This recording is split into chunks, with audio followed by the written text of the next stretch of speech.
The Sixers shock the Boston Celtics and all the Philadelphia 76ers fans, taking game one of the NBA playoffs, Eastern Conference semis against Boston. Who would have thunk it? I know Mark did. We'll get into it. Bryce Harper, the cyborg, is back today. But all we want to talk about is Houston, Harden, activated. We start in 30 seconds.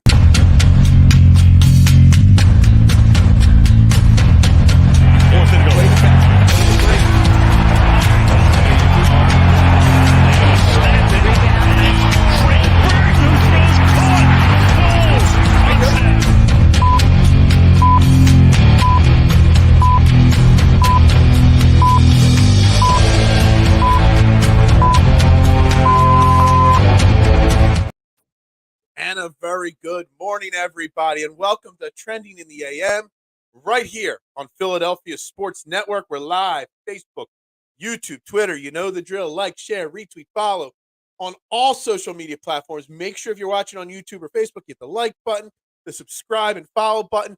Turn notifications on because you don't want to miss a second of it. When we go live every morning, 8:30, sometimes like yesterday, earlier than that, you don't want to miss it. The most interactive sports talk show in the Philadelphia area, the first daily morning show talking sports on YouTube in Philly.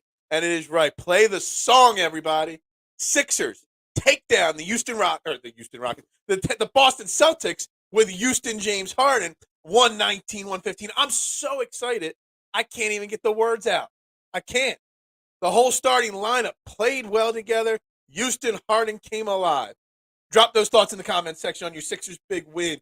Houston Harden activated. And later in the show, yes, we are going to get back into the Bryce Harper cyborg is back. That's right. Clap your hands, everybody. And if I look a little tired, I am. The excitement of last night's comeback and that game. I even stayed up a little bit to watch that disaster of a Phillies game. Not the whole game, but a little bit of it. I'm a little tired. But let's just say that the energy and excitement from what we watched last night. I don't know if y'all saw it. Max Kellerman and his show on ESPN, they were literally laughing at the Sixers yesterday. That they stood no chance against Boston. Laughing at him and all the people on his table laughing at the Sixers because they stood zero chance last night. They were 10-point dogs. I recommend it. Bet that plus 400 money line on the Sixers because you weren't going to get that kind of value ever in a playoff series for a team like the Sixers. And I smashed that bet and I hit it. The fact that they were so disrespectful to the Sixers team. I said it. You play that. You play that video of everybody laughing over and over and over and over again to motivate that team. And they did. Ring the bell, play the song. I mean, could you imagine being a Boston sports fan? The losses they've suffered in the last few nights. It's got to be heartbreaking. Celtics looked not in the game late. Maxey dunked. There's so many people that played big moments in the end of the game. But, Mark, I'll give you credit. You were behind them the whole time. You never lost faith. You said that they had it. You said that they were going to hang in there and win that game, and you were right. You never lost faith. I'm sure the Moscatelli household was jumping last night. Nick Friedel and Monica McNutt worked for the Nets and the Knicks. They were the people that were on Max Kellerman's table laughing. Well, I wonder who's laughing now. Sit and be till they lose. Look, it's a conversation that we have to have. It's definitely, sorry, Johnny, chats. We are not talking football today. I mean, we're just not. There's too much going on with the Sixers and Phillies today. This comment right here, Mark, I think it's something to talk about. Because let's be honest, we've now won 2 straight playoff games with Embiid sitting. They've played pretty well with no Joel Embiid. I'm not saying to sit Joel, whatever, but you stole one in Boston. You stole one, and you looked pretty good doing it. He's obviously nowhere near 100%. You know, he's not even near 80% where he would have played last night. There is a definite argument to be made that you sit Joel Embiid at least one more game. That's Wednesday. That's 2 more days off. Then Thursday's an off day. Friday's the home game. That gives him another, like, Tuesday, Wednesday, Thursday, another 4 days to recover. Why not? I really don't disagree with the thought process. Maxi's big steal. I'm so glad that they didn't whistle the 24-second clock shot violation there, because that's one of the worst rules in basketball, and it always happens. And I think Maxey thought he was going to get called for the 24-second and have to start that over. So that was huge right there, that the refs got it right, if you see on the replay. There were people laughing, and Friedel sucks. Well, then that suck anyway, right? We did not steal anything. We took what's ours. Get your facts straight. All right. I love the confidence. You know I was down on them. You know I was not high on them winning the game. I did like the value in betting the plus 400 money line mark, but I didn't think I was going to hit that. I didn't think it was a winning bet. I just loved the value in the bet, so I took the chance. And look, let's give credit where credit's due. Play Joel on trophy night Friday. Yeah, so Friday, he'll be getting his MVP trophy. Yeah, wait till then. I mean, that's fine. And even when you play him, I mean, I have no problem limiting his minutes to an extent, because he's not going to be 100%. He's not even going to be close to 100%. Yeah, my man. Sorry, football is just not on the cards today, my man. It's just not. That wasn't a steal. Amazing pass by Brogdon. Yeah, I mean, Boston. Let's think about how they won last night. The Sixers. Boston shot lights out in the first half. What were they shooting, like 75%? Through the first half, it was insane how much they were knocking down shots. And the Sixers just hung in there. They knew that they were going to cool off at some point. Things weren't going their way, and they were still able to hang around. It's like from Rounders. Check. All you do is check. You trapped me. And that's what the Sixers did. They just kept hanging around. And when Boston left that little window for them to sneak in, Houston Harden continued to dominate. Tyrese Maxey. Tobias Harris had a couple big buckets late in the fourth quarter. Paul Reed, clutch free throws from a guy that's never been put in that position before. The whole team. Clutch. Well, the 6 guys that played most of the night. We stole one in Boston. We got house money. Let JoJo sit till we get back. And I think, again, it's a fair question. Now, the conversation is, if he's 80% and he says he could go on Wednesday, if he wants to go, and is at 80%, does Doc and Darryl be like, yeah, let's just wait one more day? Do you do that? Or do you just say, well, when you let Joel make that decision? That's a question. We're talking Sixers Celtics Game 1 Eastern Conference semifinals. Jason Kelce, it's the whole team. This was textbook Sixers playoffs back in 82. Mark, in 1982, I was 2 years old. At least I was alive in 1982, unlike half the people that watch this show. But I was 2 in 1982, so I don't exactly remember it. Well, I picked the Lakers to make the finals, so we'll get to that later. Embiid can't run the court. Sit him until we lose. Yeah, I mean, I again, look, this is not me saying trade Joel Embiid in the offseason. This is not me saying anything. Let me tell you something. It's a totally different form of basketball with Joel not on the floor. It's more entertaining to an extent. A lot more running, a lot more threes, a lot more excitement. Now, you miss him on defense big time. And slow down the game in the playoffs, you miss that with him not on the floor. But there's an argument to be made that the team looked pretty damn good the last 2 games without Joel Embiid on the floor, because Joel Embiid hasn't been 100%. Down 12 late in the second, Reed with 2 layups, and Melton hit 2 threes. Let me tell you something. D'Anthony Melton, actually, I should call him Anthony Melton, as our great TNT announcer last night just eliminated the D from his name. He was Anthony Melton last night. He had a hell of a game. Paul Reed had a hell of a game, but D'Anthony Melton, y'all know if you've been watching the show for years, I've been a huge D'Anthony Melton fan since he was in Memphis. I think the kid's got immense talent. He's long, lanky, plays great defense, knows his role to a T. He's a fantastic basketball player, and he had a great game last night. Good morning, everybody. That was a good win. No, that was a great win, John. Great win. I didn't see them winning that game. I originally had Celtics in 5. Hey, it might be Sixers in 5. D Money. So, the money nickname goes to Maxey. I've coined the phrase. I'm not, patenting it. I'm not selling shirts or anything. I might, but Max Money Maxey. D Money Melton. You can't have money in two players, nicknames. So I'm going to stick to Max Money Maxey. Yes, they have. Not for a long time. 1983 was the last time they won an NBA title. But yeah, back to John's comment here. Celtics in 5 was the original thing. Celtics ain't winning in 5 based off of last night.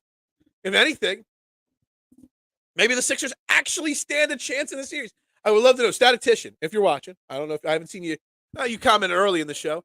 What are the odds? What's the record of the team that takes game 1 in a best-of-7 series in the NBA? If you find that stat, I bet you the Sixers should. Now, I don't know what you guys think of this. I did look before the show that the Sixers are already, they were 10-point dogs last night. Guess what? They're still 9-point dogs for Wednesday night. More utter disrespect. So basically all the bookies are saying there is zero chance that the Sixers duplicate this. I don't want to, don't make me go down. Sorry, Jimmy. I miss you, Jimmy. Don't make me go down the Jimmy Buckets narrative again, Adam. Make me cry at 8:41 in the morning. That is one of the greatest wins in Sixers playoff history. Only one bigger. The late was the Iguodala. I remember it. Was that the game that he made that big bucket and jumped up on the scores table to flex?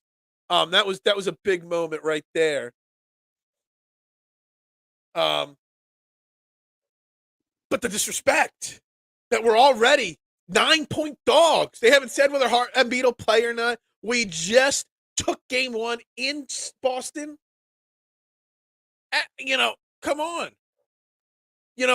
Give us a little bit of respect, bookmakers. Look, I might go and bet that +9 this morning. I might before it changes. I might wait to see what they do with Embiid to see if it changes the line. But, man, show some respect. Houston Harden. Guys, we could talk about Melton. We could talk about Reed and all that.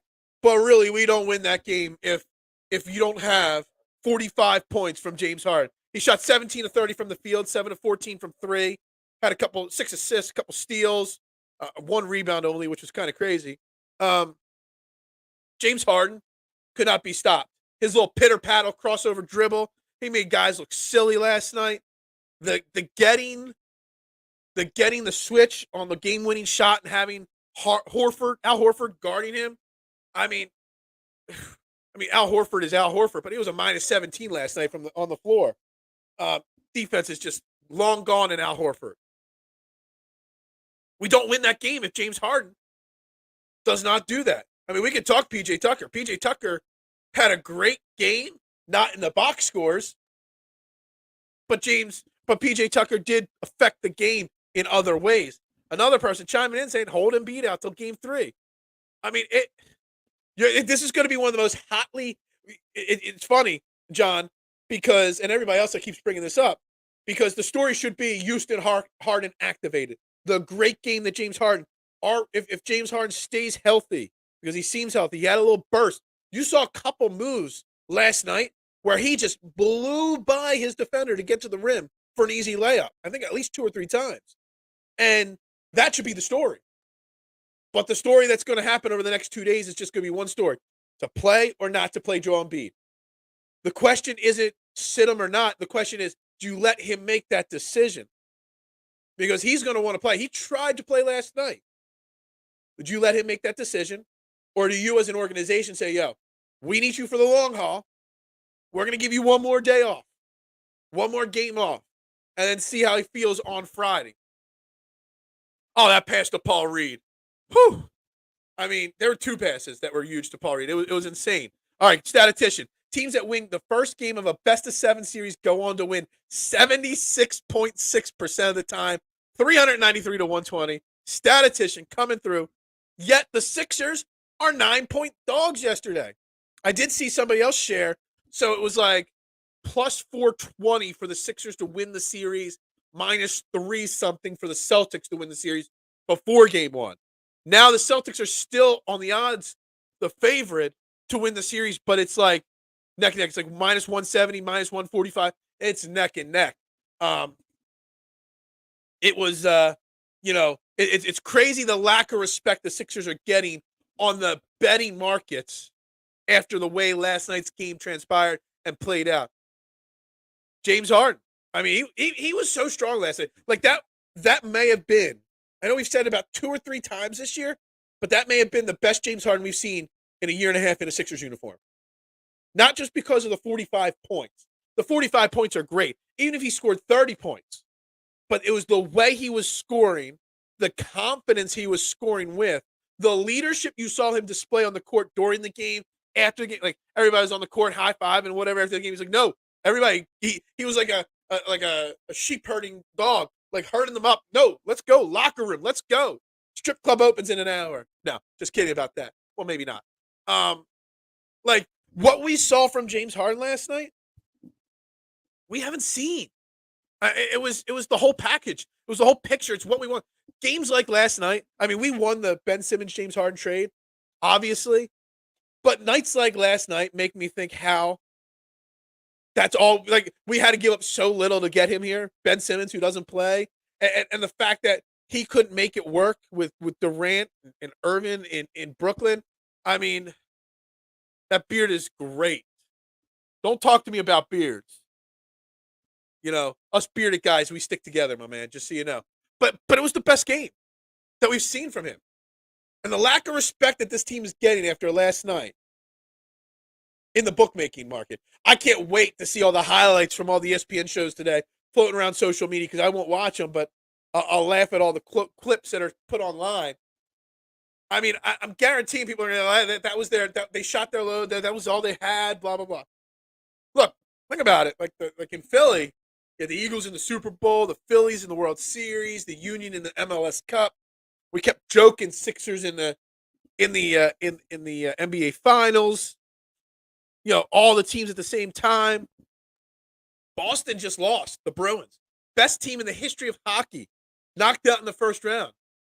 Does that, bad mojo kind of translate to the Celtics? Maybe Boston's on a bad run right now with sports, like Philly's on a good run with sports. So many things go into it. But James Harden last night, it was magical. It was magical. Some people have been bringing up PJ Tucker in the comments. I do want to talk about PJ Tucker a little bit as well. PJ Tucker, Phillies took a bad loss last night. Yeah, we're going to get to the Phillies. And Clemens pitching last night, the fact that we've had 3 or 4 games already. We are 1 month into the season. We've had 4 games with position players pitching, 3 or 4. That's not a good team. Like, I know the Phillies have been turning the corner, and Bryce Harper's back tonight. But it's not good when you have position players pitching that many times in 1 month. That means you got problems. But I want to get back to PJ Tucker for a second. So PJ Tucker, hold on, let me backtrack. I watched the first 3 innings, or what was it, the 3rd or 4th inning, when he got roughed up for like 5 runs and he came out of the game. That was about when I passed out last night. It was like 5-6-0 when I fell asleep. PJ Tucker brings something special to the court in the playoffs. We've been hearing it all year. Just wait till playoff PJ comes around. And last night, he played well. Tucker is a great playoff performer. He's 37 years old. But with Joel Embiid not on the floor, when you're starting Paul Reed and PJ Tucker, I think Doc Rivers, if he's going to make any adjustment going into game 2, I want to see less of PJ and Paul Reed on the floor at the same time in the 2nd and 3rd quarter. Crunch time, end of the game, play them both at the same time, that's fine. But when you have both them on the floor at the same time and you're on offense, you're basically playing 3-on-5. Because PJ Tucker last night refused to shoot the basketball. He was 0 for 0 from the floor. And it wasn't like Harden had multiple passes, Maxey had a few to him where he had wide open shots. He got He got the Ben Simmons and Matisse Thybulle trade. He had a ball past him, and he was under the basket, no one around him, and he brought it back out to the three-point line and passed it off because he did not want to shoot the ball last night. When you have him and PJ and Paul Reed on the floor at the same time in the middle guts of the game, that's tough. That's a tough thing to do. So you start them both, but you got to rotate their minutes throughout the game a little bit more so we're not playing 3-on-5 offensively because that I don't know what the numbers were like in the second and third quarter offensive efficiency. I mean, he does a lot of good things. He sets great screens, great grit and toughness, the amazing screens, all that stuff. He passes just way too much. So I don't know. Like I was thinking about it at halftime, what kind of adjustments could be made, when we were still losing the game. And then after the game, I'm thinking about it because the Phillies were wasting my time being awake. I'm like, just can you have Paul Reed and PJ Tucker on the floor that much together? I don't know. So let me look at the box scores. Tucker played 37 minutes. Reed played 37 minutes. I bet you at least 25 or 30 of those they were together. Is there a way to rotate them a little bit more? I mean, DeAnthony Melton played a lot of first half minutes, not as many in the second 25 minutes. Niang only played 13 and McDaniels only played 11. I love the fact that he tightened up the rotation, Doc Rivers, last night. That is something Doc Rivers does not do well in the playoffs. He sticks to his 8, 9, 10-man rotation. He kept it trim and kept his stars in there a lot of the game, which I love. PJ Tucker's playing as if he doesn't have a lot of time left and refuses to allow others to slack. And I love it. Yeah, that's fine. And I get that. And I think that's a fair comment, Mark. But the thing is, you still were hurting the offense to an extent. And you can manage in the guts of the game in the fourth quarter, 5 minutes left. You can be fine with only having 3 guys because Harden or Maxey are taking every shot at the end of that game. Again, don't forget Tobias Harris, huge layup when no one was helping him. He was dribbling all over, then followed it up like 2 possessions later with a huge 3-point shot. Great moment from Tobias Harris. You can survive with 2 guys that don't have offensive things. But when you're in the middle of the first, middle of the second, and it's just the back and forth part of a game, you need people that can score on the floor, and both of them not being able to score at the same time is a question. He was phenomenal last night, Doc. I would really love to know if he played that video of Max Kellerman's team just laughing at the Sixers in the locker room. I mean, that would have been motivational 101 right there. I would have just had that thing on repeat, nonstop. This is something really interesting. I mean, he's been more and more in the last couple months as a coach going. He never went zone the last year. Did they play zone twice the entire year? I doubt it. But with the athleticism and with Tucker and Reed, they were able to do it a little bit last night, and it was successful. It helped get Boston's lights out. Only problem with the zone was then, when Boston's passing the ball, and they passed the ball so well last night, especially early in the game, that it left some open lanes in the middle. You definitely saw the lack of Joel Embiid in the middle there with the passing and stuff like that. I don't think Boston gets away with those passes if Joel's out there. I'm so proud Glenn Rivers stuck with the young players last night. Well, I mean, who else was he going to put in there? Jump on the bandwagon. Everybody's welcome on the bandwagon. I don't discriminate on the bandwagon here. Who else would he have played other than the young guys last night? I mean, I guess he could have put Montrezl Harrell, Dwayne Dedmon in for a few minutes, but, I mean, I doubt it. I mean, he could have given Shake Milton a couple minutes when Maxey was in foul trouble. We haven't even talked about the foul issues last night yet. Those refs, the disparaging of foul, they were letting them play last night, but the disparaging 20-10 on foul calls. You had 4 of your 5 starters for the Sixers with 4 or 5 fouls. Maxey picked up his 5th foul with like 6 minutes left in the game. And a lot of them were fouls, but the thing was, you were letting a lot of ticky-tack stuff go early. They were still disparaging. I think at one point in the second quarter it was like 7-2 Sixers fouls to Boston. Like, I don't think Boston had more than 3 fouls called on them in the first half of the basketball game. There was a point where it was 19-7. I remember tweeting that out last night on the foul disparity. I mean, if you're going to be letting them play, then let both teams play. There was a few ticky-tack calls against the Sixers, and then the real important fouls. I mean, early in the game, tell me if you're a Sixers fan, you did not freak out when James Harden landed on that guy's ankle on that three-point shot that he made. No foul. How is that not called a foul? That is like the newest rule that they are trained to teach to protect the shooter, give them a place to land. I think that's considered a flagrant foul now. They didn't even call it a flagrant. They didn't call it at all. And I'm not blaming the refs for anything. We won the game. That's great. But that is something that can come back to my. It's like it's like going back to the Super Bowl with the Eagles. They let them play the physical the whole game, and then with 1 minute left in the game, you call a ticky-tack foul, and it changes the course of the Super Bowl. Now, that Maxey Phantom charge, again. Exactly. I mean, you let them play, that's fine. And I know the last 2 minutes of the game, you might want to tighten it up a little bit, but I think it was a very unbalanced game referee, and it didn't backfire on the Sixers. If anything, it backfired on the Celtics. And the Celtics might have room to be pissed this morning. It was a very inconsistently called game. You can't go loosey-goosey with the foul calls all game long, not call anything, and then flip-flop and call everything one-sided. I think that would be the biggest concern. And the Maxey Phantom call, that review, I was ready for it to get overturned. I figured they were going to overturn it. Because, again, the NBA don't want the Sixers winning anything. They don't want us in the Eastern Conference Finals. They damn well don't want us in the NBA Finals. And they don't make the call on the court anymore. They got the league office. They've got a room full of officials that make those calls. I wouldn't have been surprised if they overturned that. I really wouldn't have.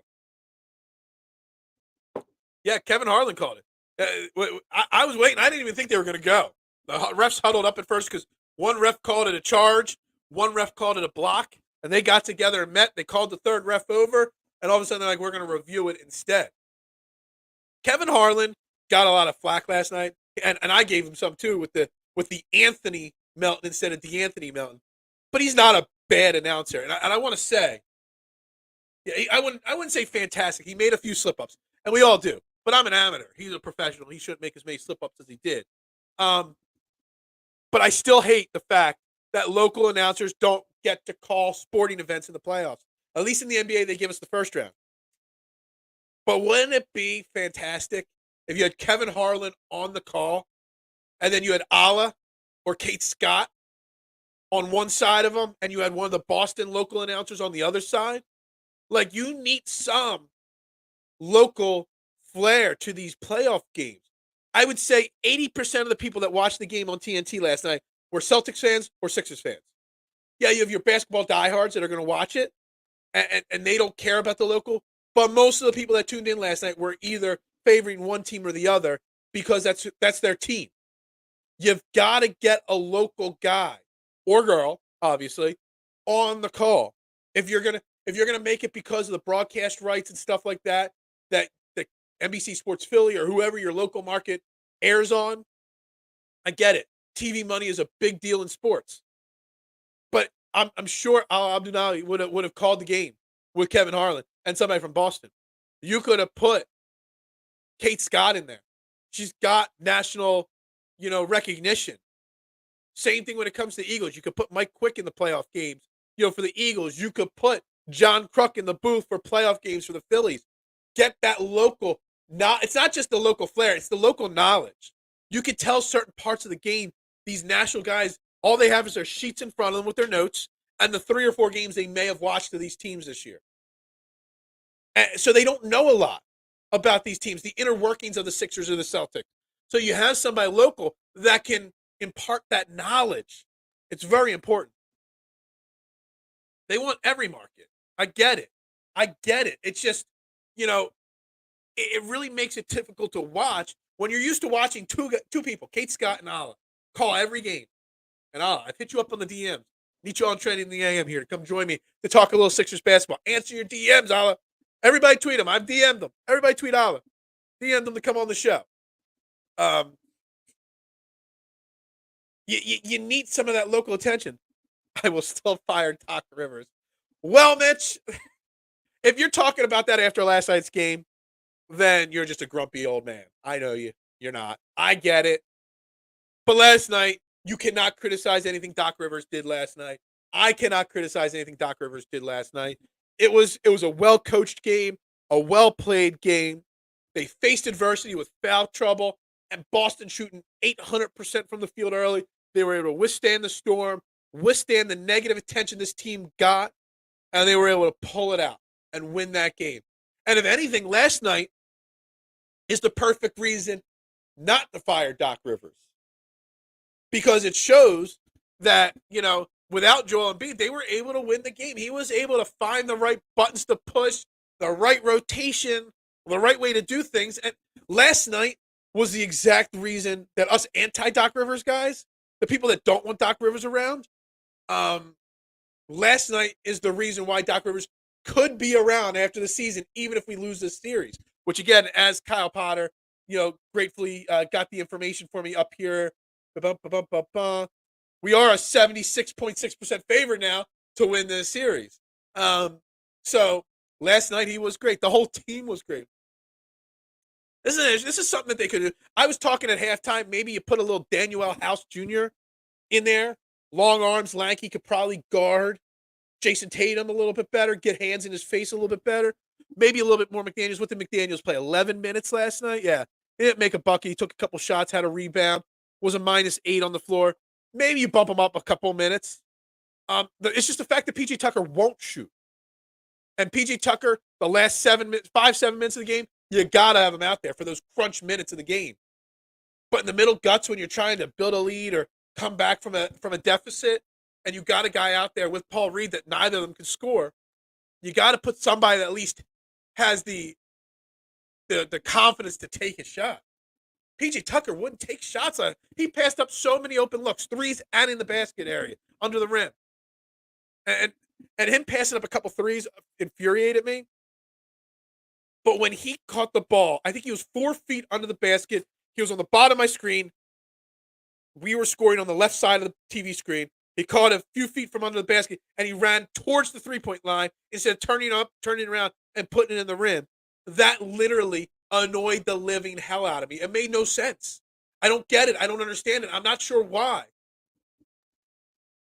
Doc looked happy to coach. Everything was going well. Well, for the most part. I mean, look, I don't want to get into this right now. This is an off-season topic.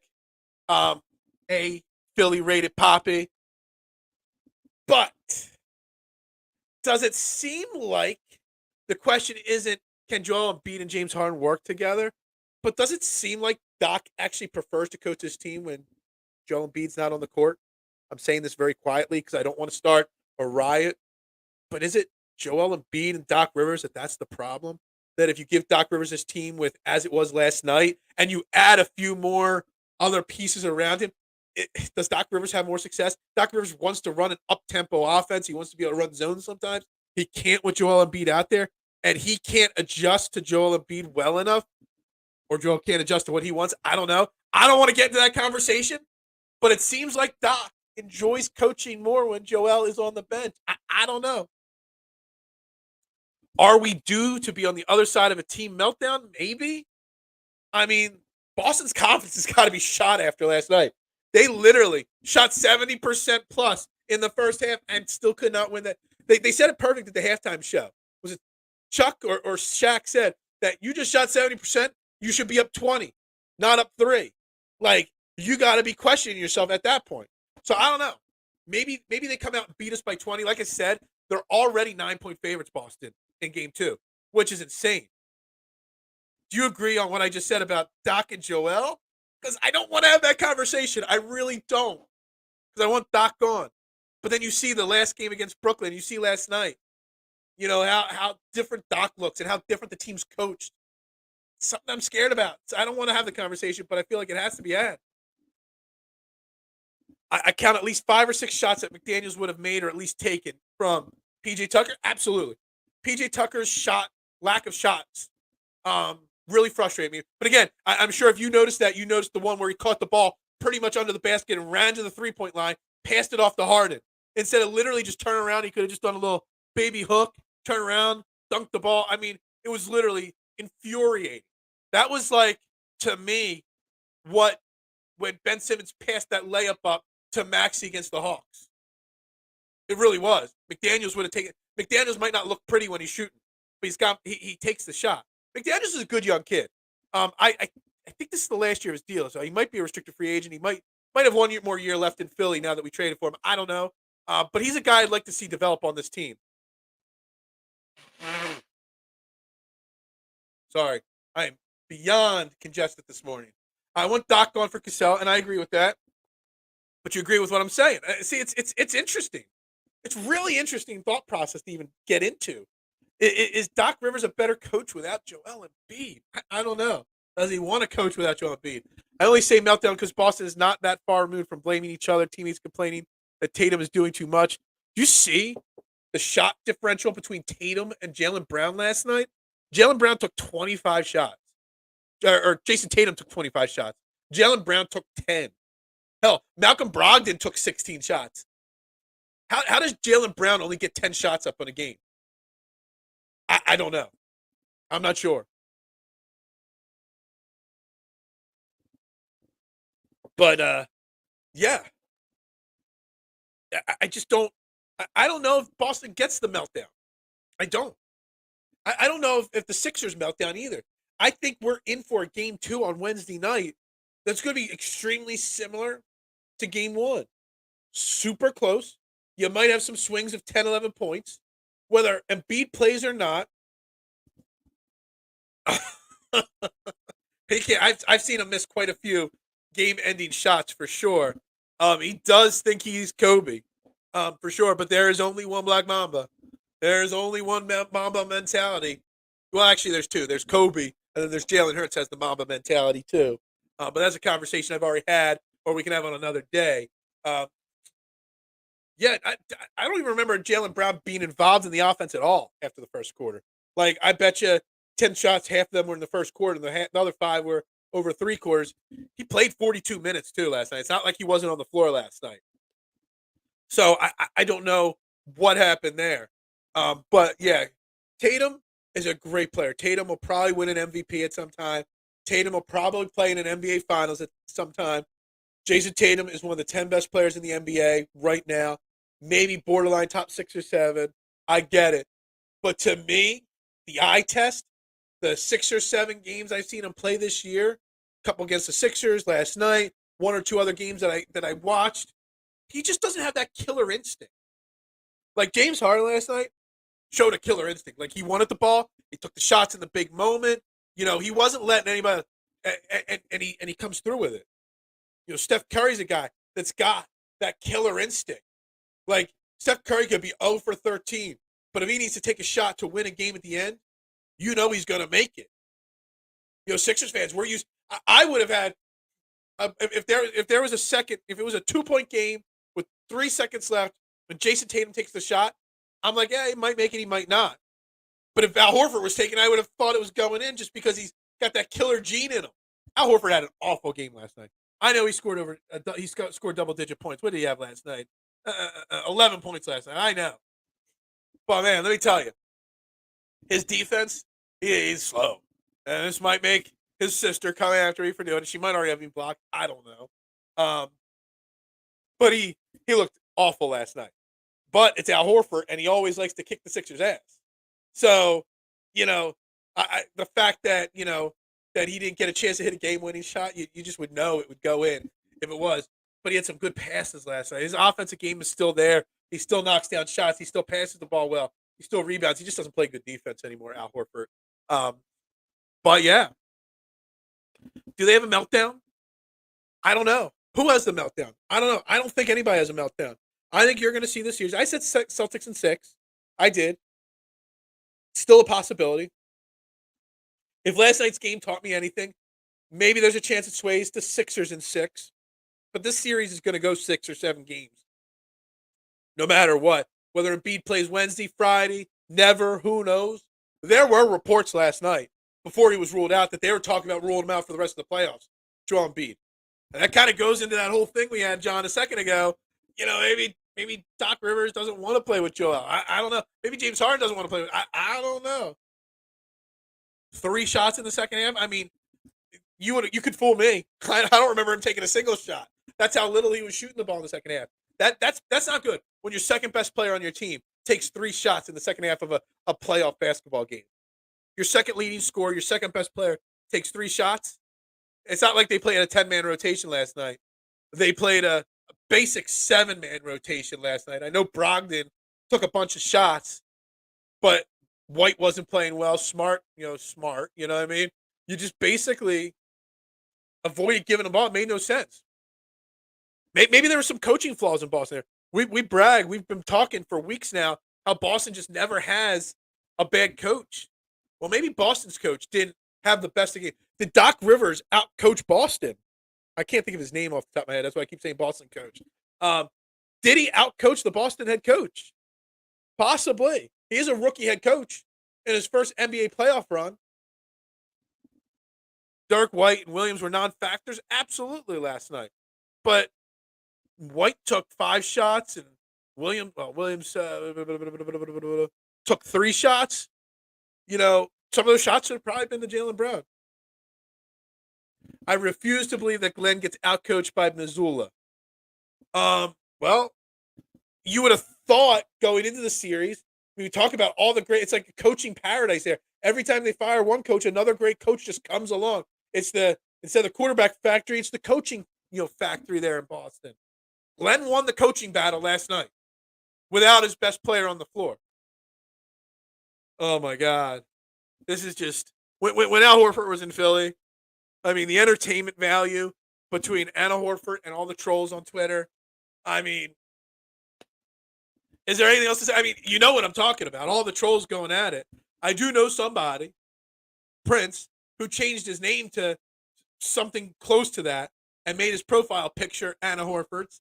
And he was actually getting DMs from girls and, or from guys thinking it was Anna and sliding into his DMs and not know it was him. And he exposed the bunch. Dude, the battles and the stuff when Al Horford was in Philly between Anna and Philly fans, it was entertainment for sure. I don't get involved in the drama, but I sure as hell read it all and follow along with it because it's entertaining as hell. I'm sure Anna is not too happy with Philly fans. I probably don't follow her anymore. I might even have her muted. So that's probably why I don't see any of her comments anymore. She might have me blocked. I don't know. I've never said anything to her, so I don't know. But she's got to be going at it with Sixers fans tonight for sure, or last night and this morning for sure. It's just a weird relationship between Anna and Al Horford. Really weird and awkward relationship there. But anyway, to the point, do the Sixers, what do they do tomorrow on Wednesday? I don't know. We'll talk tomorrow about the game a little bit more. We'll talk about, what the Sixers got to do, what adjustments. Do we want to see Tucker and Reed split up more? Do we want to see more Jalen McDaniels? Do we want to see Daniel House if Embiid doesn't play? Maybe for a little bit of that lankiness, that defense, those long arms on Tatum. We'll talk about that all tomorrow, but I want to spend the last 15 minutes. I want to transition to the other topic of news that is happening in Philadelphia. And I'm going to pull up the initial comment that I posted about it. And it's the Bryce Harper being back 160 days after Tommy John surgery. Record recovery from Tommy John surgery. He's back, and he will be in the starting lineup tonight for the Philadelphia Phillies as the DH. I mean, who would have thought? I mean, I said July 1st was the earliest we were going to see him, and I was firm and steadfast on that because I was basing it off of when Ohtani had his surgery. He came back to DH games. They're listing him as the DH tonight. I'm not sure if they haven't cleared him to throw from first base yet or not. So maybe he'll just be the DH for the time being. I mean, Schwarber and Casty in the outfield every single day for the time being, and I'm fine with that. What's there to say about it? Is he a cyborg? Is he a $6 million man? Well, the $30 million man, whatever he is. I don't know if I've ever seen a recovery process this quickly, this swiftly, as what Bryce Harper's going through. The fact that he's coming back, I hope to hell he's not rushing it. And he doesn't slide to second base and hurt himself or re-injure anything. I do. Knock on wood. But, man, to come back that quickly from Tommy John surgery, it's something special. And the Phillies Mark was saying it earlier in the show. The Phillies just got demolished last night. Taijuan Walker, I bet you, is hurt right now. And when Ranger Suarez comes back, Taijuan Walker will probably go on the injured list. But, man, the jolt of energy that's seen his name on that lineup card today, what that's got to do for the locker room and the clubhouse. I mean, yeah, that's a great comparison. T.O. came back from that broken ankle or foot or whatever to play in the Super Bowl. This is more special. This is more magical than that, I think. I mean, that's a great comparison right there, Poppy. I really do like it. So, what the lineup will look like? So, I'm pretty firm in what I think the lineup will look like. I think you'll go one Stott, 2 Turner, 3 Harper. Then you'll go 4 Casty. It'll probably be 5 Marsh because they've been hitting Marsh in the 5 hole. I don't like Marsh. I like Marsh in the 9 hole. I really do. So it'll be Casty 4, and maybe you put Schwarber 5, and then so Schwarber 5. So Casty 4, Schwarber 5, JT 6, Bohm 7, Sosa 8, Marsh 9. That's what I would do. You probably see Marsh in that 5 hole or 6 hole with Schwarber, and then you do Sosa in the 9 hole and you bump everybody else down. But I would go Stott, Turner, Harper, Casty, Schwarber, Schwarber 5, JT 6, Bohm 7, Sosa 8. That's how I would build the lineup, and that's pretty positive for me on that. The one thing I want to bring up, and we're losing viewers here, so I guess nobody wants to talk Phillies now. Everybody wants to talk Eagles. When I'm doing Eagles, we got 50 people watching the show. When I talk Sixers, like 20. I get to Phillies, and we're down to 10 or less viewers here. Nobody wants to talk Phillies at all. I know one thing. I don't want Falter to start another game. Yeah, I mean, come on, John. I mean, Falter is who he is. He pitched to a 3.86 ERA last year, and he's struggling. He's a 5th, 6th starter, but I'd take Falter another round. I'd give Falter another shot or two. Johnny, I know you want football. That's all you want. A lot of people only want football. But this is a Philadelphia sports show, not a Philadelphia Eagles and football show.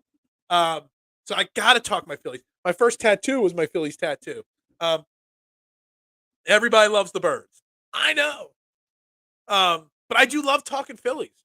And I want to bring up something. And a few people that are still in the room, it's something I put out on Twitter last night, and I got crushed for it. Like 2 people said they somewhat understood what I was coming from. But most people said I was stupid for thinking that. Bryce Harper's coming back tonight. He's going to be hitting in that 3 hole probably tonight. With 0 game reps. No rehab. No spring training. He literally was the last time he was in a game. It was in the last game of the World Series last year. He's been hitting in the cage, and they're just going to drop him. Drop him right in the starting lineup. And I'm just confused. Like, I want Harper back. I do. I just don't know. It might work out just fine. I just don't get how a player that hasn't played at all. It's not like he went through spring training, played 10 games, got hurt, went on the injured list for 2 months, and is just coming back onto the team without a rehab stint. Like, he literally hasn't even had, a spring training yet. And everybody's like, well, he's been hitting in a cage and facing live pitchers in batting cages and stuff. Totally different thing than being on the field playing in a game. All day I dream of football. I know. Talk about our fights. That's what I'm doing. I am an Uncle Phil to a lot of kids, a lot of nieces and nephews. I just don't get the lack of a rehab assignment for I mean, it just fits the profile of him being a cyborg. And you know what? I'm talking about this, and it'll probably come out and hit a home run in his first at bat today or something like that. But it boggles my mind that they're going to put a guy in the lineup that hasn't played in a baseball game since the World Series. Why is no one else concerned about that? Why is anybody else like surprised or confused? He works through his issues through live games. Remember when he was slumping, he swung his way? I get that. But he'd already played. Like, it's not even like he didn't even do anything in spring training.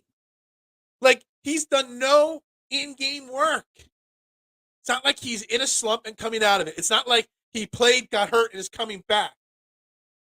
Like, it basically is rendered. It's like we don't see our athletes in football playing, preseason football games. Well, if he can play tonight and play well and work his way through it in games, it's basically rendering spring training meaningless. Exactly. Like, it's literally rendering spring training meaningless, Kyle. Literally. Like, it does. Like, I don't get it. I know Bryce Harper is a completely different animal. He's an MVP. He is one of the greatest players in baseball. Well, according to ESPN's list, he's like the 60th best player, which is insane. I just don't get how Bryce Harper doesn't have to go down to single, double, triple A and swing a bat in a game with the pitch clock for 2 or 3 days. Why he doesn't have to go down there and face, like, you have a live pitcher throwing to you in a cage is one thing, but having a live pitcher throwing to you, trying to strike you out, or having a situation there's first and third and one out, and you're trying to not hit into a double play or get a run home or get a run. Those things don't happen in a cage. You're just freely swinging at pitches that are coming at you. The in-game feeling and experience needs to happen. And I don't know. Bryce told guys last night he might suck for a couple games. Yeah. So why not set? I mean, it's not like we're 4-20, and it's not like we're 20-4. We're a 500 team that's had a lot of peaks and valleys already in 1 month, and we need his energy. We need his leadership. We need him here. We do. But we need him performing. If he's going to be so lost that he's going to go 0 for 4 the next 3 games, is it really worth having him there? Why not put him in AAA in Lehigh Valley with the Iron Pigs, or send him to Reading? Hell, send him to Clearwater. You know, that you got extended spring training games down there where you'll have him bat 7 times in a game and not have run the bases. Like, he needs some of that in-game flow. It's like he's going to learn on the fly. It's not like I hire somebody as a cook and drop him on the line on a Friday night all by himself and just say, figure it out. There's recipes on the wall. Like, he's literally being dropped into the Dodgers series on the West Coast. You know, just dropped. You're in the 3-hole. You're playing. Let's go get the win tonight. Like, it's unheard of, in my opinion. I bet you if we went back to 2018, Ohtani probably went to a rehab assignment before he came back from his Tommy John surgery. He came back as a DH. He probably had it. Like, I just don't know. And I don't know why so many people are just like cool with it. Yeah, it's Bryce Harper. It's fine. He don't need it. And I get it. I want to see Bryce Harper. I will stay up tonight late. Well, I got golf at 9 o'clock. Got Fairway to Heaven. Tune in here. Philadelphia Sports Network, Fairway to Heaven, the best golf podcast, talking golf, gambling, fantasy golf, 9 p.m. right here, hosted by me. We'll talk this week's Wells Fargo. That's at 9. It'll end at 10. Then I can watch the first few innings of the Phillies games. I'm going to watch. The ratings will be higher for this game starting on the West Coast time frame than any other West Coast game for the Phillies here on NBC Sports Philly in years, because it's Bryce Harper's return, and everybody's going to want to see that first at bat in the first inning. Why couldn't you send him? You got this. You're home Friday. Why not just send him to Lehigh Valley for Tuesday, Wednesday, Thursday, and then put him Friday in the lineup? Well, it's a golf show, so Fairway to Heaven is the name. Time to make the donuts. Yeah, you just love throwing random shit in the comment section, and I love it. I have to stop and read it before I say it out loud because I don't know what you're saying, Johnny. I just don't know. And I don't know why so many people are just so, it's cool. It's Bryce Harper. Let it go. I just don't, I don't know, guys. I think it's going to help emotionally on the team, but it might hurt this team that's already inconsistent on offense at first. Harper's different. Just call me crazy. Because I'm complaining so much, I'm taking a home run anytime Harper home runs tonight, probably on a prop bet somewhere. Because whenever I criticize any athlete for anything or any team for anything, the complete opposite happens every time. I have a friend that works for the Phillies as a scout. They talked to Harper throughout, and he marked the calendar for this series. They asked him to go for a few rehab games, but he said he was fine. And that goes to the whole, bringing the show full circle with Joel Embiid. Do you play Joel Embiid on Wednesday or not? Or do you just say to Joel, what your call?